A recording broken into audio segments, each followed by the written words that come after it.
Tu it kā klausies, bet vai tu dzirdi? Jā, es dzirdu, bet vai saprotu, nē? Varbūt jūs tomēr beigās saprotat, ka es neesat viens otram domāts. Nevar piedzemdēt to, kas negrib dzimt. Tu uzbļauj, viņš noslēdzās, aiziet aiztais durvis ciet. Tas jau īsti nav par to, ka kā dabūt no tā otra ārā, bet kā viņu likt mierā. Kā tu vari zināt, vai tas būs tos partneris mūžīgi, ja tu pat nezini, ko viņš īsti domā?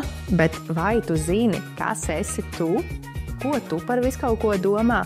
Un tu nevis, ko sabiedrība tev ir iemācījusi, nevis, ko vecāki tev ir iemācījusi, nevis tas, ko tu esi filmās vai grāmatās bērnībā redzējis, bet ko tu čisti par šo domā? Vai beigās tu saki, ka tu negribi tāds būt, bet tu tāds esi patiesībā? Mēs nevaram tagad arī iet otram virsū un teikt, kā klausies, reku šitas ir tā, un tas ir tā, un es izlasīju to, un tāpēc mums tagad jādzīvo širā. Otram būs vienkārši tas, kā tu vari lūdzu tā kā atšūties. Man šito nevajag, man šis neinteresē, man šobrīd pilnīgi citas lietas ir galvā.